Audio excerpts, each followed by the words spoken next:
તો બીજે મેડિકલ કોલેજની હોસ્ટેલ પરથી પ્લેનનું કાટમાળ હટાવવાની કામગીરી દરમિયાન વધુ એક મૃતદેહ મળી આવ્યો। પ્લેનના ટેલમાંથી કાટમાળ હટાવતા સમયે મૃતદેહ મળી આવ્યો હતો, જે એર હોસ્ટેસનો મૃતદેહ હોવાનું માનવામાં આવી રહ્યું છે।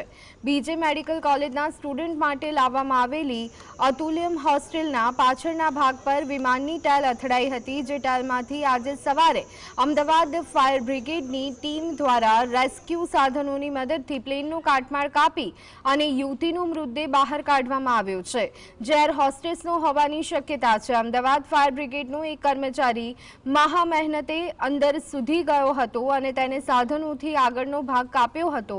ત્યારબાદ દોરડા વડે તેને બાંધી અને થોડો ખેંચવામાં આવ્યો હતો, જે બાદ મૃતદેહને બહાર કાઢી શકાયો। બિલ્ડિંગના ધાબા પર પ્લેનના ટેલમાંથી મૃતદેહ કાઢવામાં આવ્યો હતો।